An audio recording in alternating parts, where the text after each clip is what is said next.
Hi hello welcome to our channel. నేనండి మీ మహాని. ఈరోజు మీ ముందు తీసుకొచ్చాను సగ్గుబియ్యం సేమియా పాయసం. అది ఎలా చేయాలో రండి చూపిస్తాను.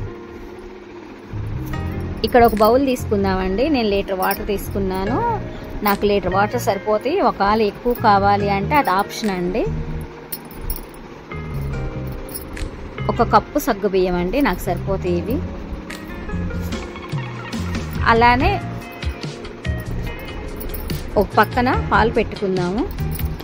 నేను ఎర్ర పాల ప్యాకెట్ తీసుకున్నానండి. ఫుల్గా మొత్తం పోసాను. ఈ పాలు కూడా బాగా వేడెక్కాలండి. సగ్గుబియ్యం మీద మూత పెట్టేసుకుందాము. చూసారా ఎలా ఉడికాయో? ముందు పోసినన్ని వాటర్ అయితే లేవు అందులో, చాలా వరకు ఇనికిపోయాయి. సగ్గుబియ్యం బాగా ఉడకాలండి. మనకి ఇక్కడ పాలు కూడా కాగిపోయాయి. ఒక కప్పు సేమియాలు తీసుకుందామండి. ఈ సేమియా అనేది నేను వేయించిన సేమియాలు తీసుకున్నా. ఒకవేళ మీరు తీసుకునే పని అయితే అండి కొంచెం నెయ్యి వేసి సేమియాలు వేయించుకోవాలి. వేయించుకోకుండా అయితే వేయొద్దు. మీరు పొరపాటున వేయించుకోకుండా వేసారంటే అది ముద్దయిపోయిద్ది సంగటగా. అది మటుకు జాగ్రత్తగా చూసుకోండి. కంపల్సరిగా వేయించాలి. నేను వేయించినవి తీసుకున్నా కాబట్టి ఆ ప్రాసెస్ మీకు చూపించలేదు. కొంచెం సాల్ట్ అండి, ఎక్కువ వద్దు. ఎందుకంటే అది మనకి తీపి ఎంత వేసామన్నా ఆ సాల్ట్ పడంది ఆ టేస్ట్ మనకు తెలియదండి. కొంచెం సాల్ట్ వేస్తే మనం ఎంత తీపి వేసామన్నది కరెక్ట్గా అర్థమైద్ది. అలానే ఒక కప్పు బెల్లం అండి. ఈ బెల్లం అంతా చక్కగా తురుము పెట్టుకోవాలి. ఒక కప్పు బెల్లం నాకు సరిపోయిందండి. అలానే సగ్గుబియ్యం ఏ కప్పుతో వేసానో ఆ కప్పుతో పంచదార అండి. కప్పు పంచదార. సేమియాలు ఉడకకుండా అయితే బెల్లమైన పంచదార అయినా ముందే వేయొద్దండి. సేమియాలు ఉడికిన తర్వాతే వేసుకోవాలి. మీరు పొరపాటున ముందు వేసారంటే ఆ సేమియాలు అసలు ఉడకవు ఎంతసేపు ఉడికిచ్చినా. యాలుక్కాయలండి దంచి వేసాను. మనకి పాలు పక్కన కాగబెట్టుకున్నా కదండి, ఆ పాలన్నీ అందులో వేసుకుందాము. చక్కగా ఉడికిపోయాయి సేమియాలు మొత్తం.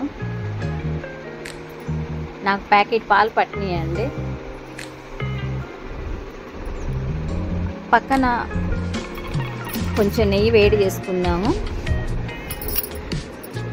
నేను ఇక్కడ బాదం పప్పు నానబెట్టి అవంతా తొక్క ఒలిచానండి. బాదం పప్పు ఫ్రై అయిన తర్వాత జీడిపప్పు వేసుకుందాం. జీడిపప్పు కూడా ఫ్రై అయిన తర్వాత కొంచెం ఫ్రై అయిన తర్వాత కిస్మిస్ వేసుకుందామండి. ముందే వేసుకోవద్దు. ముందే వేసుకుంటే మాడిపోతాయి. అవి కూడా చక్కగా ఫ్రై అయిన తర్వాత పాయసంలో వేద్దాము. చాలా టేస్టీగా ఉండిద్దండి.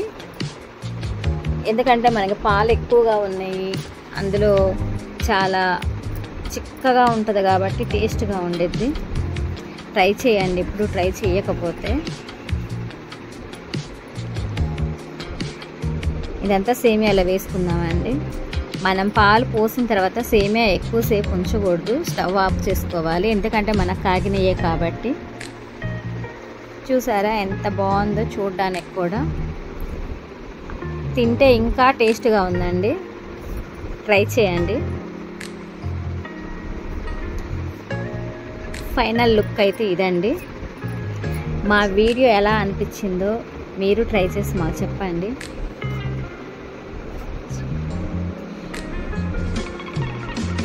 నాకైతే చాలా బాగా నచ్చిందండి. టేస్ట్ కూడా చాలా బాగుంది. మీరు కూడా కంపల్సరీగా ట్రై చేయండి. ఇంట్లో మీ పిల్లలకు పెట్టండి. ఇష్టం లేని పిల్లలు కూడా ఇష్టంగా తింటారు. అంత టేస్ట్గా ఉంటుంది. ఫైనల్ లుక్ అండి. ఎలా వచ్చిందో చెప్పండి. మా వీడియో మీకు నచ్చినట్లయితే లైక్ చేయండి, షేర్ చేయండి, సబ్స్క్రైబ్ చేయండి. మీరు ట్రై చేయండి. ఎలా ఉందన్నది కామెంట్ రూపంలో మాకు తెలియచేయండి. Thank you for watching.